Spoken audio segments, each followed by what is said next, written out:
Hello, my name is Melissa Thosen, and welcome to my Capstone project. My project is called The Therapist, Archetypes, and Flow States. To begin, I will start by an introduction. We'll talk about flow states, archetypes, and my personal arts process. Then we'll talk about the integration of flow states and archetypes into my client work, and finally end with a discussion. I encourage you to notice anything that comes up for you as you are watching this process, both personally and professionally. I'll begin by introducing myself. My name is Melissa Thosen, and I'm a third-year graduate student at CIIS in the Expressive Arts Therapy program. I am an emerging expressive arts therapist and an MFT trainee. I am based in the Pacific Northwest and a first-generation graduate student. I have a background in creative therapies and a personal deep relationship with flow/flow arts. I have a long-term goal to bring flow into the therapeutic space, and it's been one of my goals since the beginning of starting graduate school. My approaches are person-centered, psychodynamic, relational, mindfulness, and trauma-informed based approaches. I have an emphasis on creative interventions, play, movement, dreams, and spirituality, as well as metaphor. I am currently an MFT trainee at Heart and Balance Therapy in Oakland, California. I currently see 7 clients and have had up to 8. My supervision occurs weekly, both individual and group. I primarily see my clients on telehealth, which are adults and adolescents. However, there are some clients who come in person who are also adults and adolescents. The final place in which I provide services is at Peralta Elementary. I provide services to individual children, work with their parents, and their teachers. As I mentioned before, I have a deep personal relationship with flow and flow states. Flow is currently described as intrinsically rewarding state of absorption in a task in which control feels effortless. It's almost impossible to talk about flow and flow research without mentioning the father of flow, Mihaly Csikszentmihalyi. Mihaly is a positive psychologist that began with the optimal experience, the precursor to the concept of flow, or one and the same. It was the first term used for flow. He wrote many books, but one of the first one was Flow, the Psychology of the Optimal Experience. Since the dawn of Mihaly's research, there have been many attempts to continue to grasp this unseen experience to bring more enjoyment and fulfillment to everyday lives. There have been research that have identified markers of flow, conditions of flow, and the experience of flow. Researchers have partnered with Mihaly and beyond throughout his career to continue to expand flow to include music, sports, workplace, art, and much more. In this graph, Mihaly demonstrates flow and how the balance between challenge and skill must be in the right place in order to have flow or flow state. As you can see on this chart, when the challenge is high and the skill is high, flow often finds itself there. However, when there is a low challenge or low skill, the opposite may be apathy. This graph offers us a somewhat tangible form in order to consider how to enter a flow state. My journey with flow arts began in 2013 when I was introduced to a hula hoop. This was the first time that I felt empowered to move publicly in a space with my body. It developed into so much more after that, a place to be in motion, movement, and flow. Here you can see that there could be something deemed as a mistake when I drop it, but it actually offers an opportunity to lean into it and be creative and continue to move. This practice provides me a mindful movement meditation and a place to really allow my body to take control. It's also a lot of fun, and you're engaging with sacred geometry. I wanted to bring this into my practicum and my therapeutic work, but since realized this is a very vulnerable process that takes place with me and myself. Now I'm curious about how to bring flow into therapy in a different way. I knew that I wanted to bring flow into my project and my practicum experience. I then realized the best way would really to be working from within myself first. So I really leaned into my personal arts practice. Now I will show you all the various ways in which I use the creative forms to get in touch with feelings that came up internally, both within the space of being an emerging clinician, being a student, and processing my own work at the same time. The first medium that I will show you is colored pencils and crayons, one medium that I found myself using more this year than most years prior. As I created, I really let my intuition lead, allowing myself to be inspired by sessions, my own personal therapy, and things I was noticing as I created. I began to experiment with titling my pieces as well.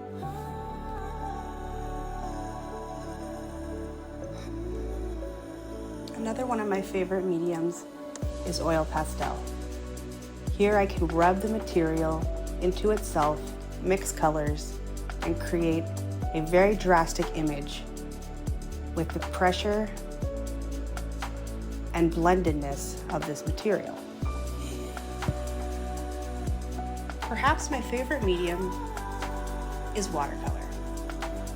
Watercolor allows for me to create with less limits. There becomes a space between when it's wet, rich in color, and when it dries, and it becomes lighter. The ability to create without form and then create into form is one of my favorite parts of watercolor. Watercolor also demonstrates part of what I feel is correlated with my spirit.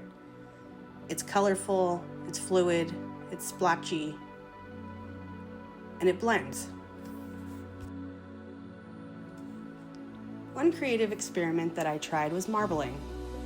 I took some of my watercolor paintings and drawings and dipped them in a marbling material and found that it washed away most of the image, an active practice of letting go. As I followed my flow, I began to use my iPad more often, engaging in Procreate to use it as a way to create art. The more I used it, the more I found I really enjoyed it, and was shocked to find that this ended up being one of my favorite modalities. These are clips of time lapses of these creations. These creations really demonstrate that all of the decisions I make are fraught with indecision, going back and forth as I create the image. I both love and don't love that I can edit everything so precisely in such particular ways, but it is an avenue of creation nonetheless.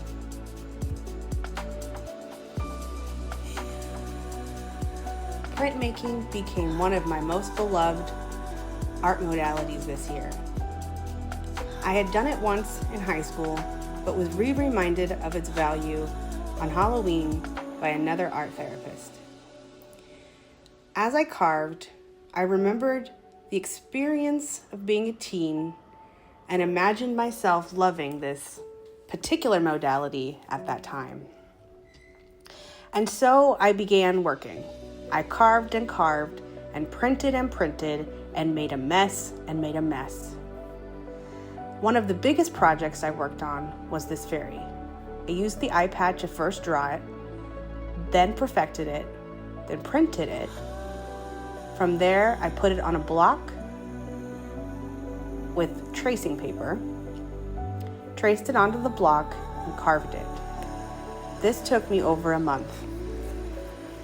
I printed it, and it became both something I was proud of and something I wanted to continue to do. This particular version is my favorite. I went back and marbled it after I printed it, letting the fear of the unknown wash away, and I was gifted with this beautiful creation. This creation was focused on creating a container that holds my vulnerability and my light. These clips are the rare times that I've recorded myself hula hooping since I've moved here. In these particular moments, they were direct responses to an experience related to practicum that I was trying to actively move through and shake out.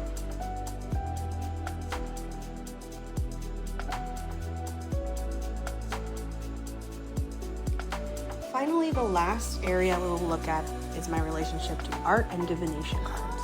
A few of these cards were gifted to me throughout the past year, and the rest are times in which I am actively using the cards I have to look deeper. These cards are related to the earth. Some are related to my tarot deck called Tarot of the Divine. And finally, the Wild Unknown Archetypes deck, which I will go into more detail. Kim Kranz is an artist and author, the creator of The Wild Unknown. She has many different decks, including tarot, animal, alchemy, but today I'll be talking about the Archetypes deck. In this deck, there are 78 different offerings that expand off of Jung's primary 4 archetypes. Inside, she offers form and context to different archetypes through images and narrative. This is the first time that I have been reminded since my undergraduate how much I love Jung's work and how it is actually deeply intertwined in a lot of my therapeutic perspectives. Here are a couple examples. These are pulls of cards that I specifically sought out during times where I was looking for additional guidance with client work and my own personal work. Here is the beginning of the Shapeshifter.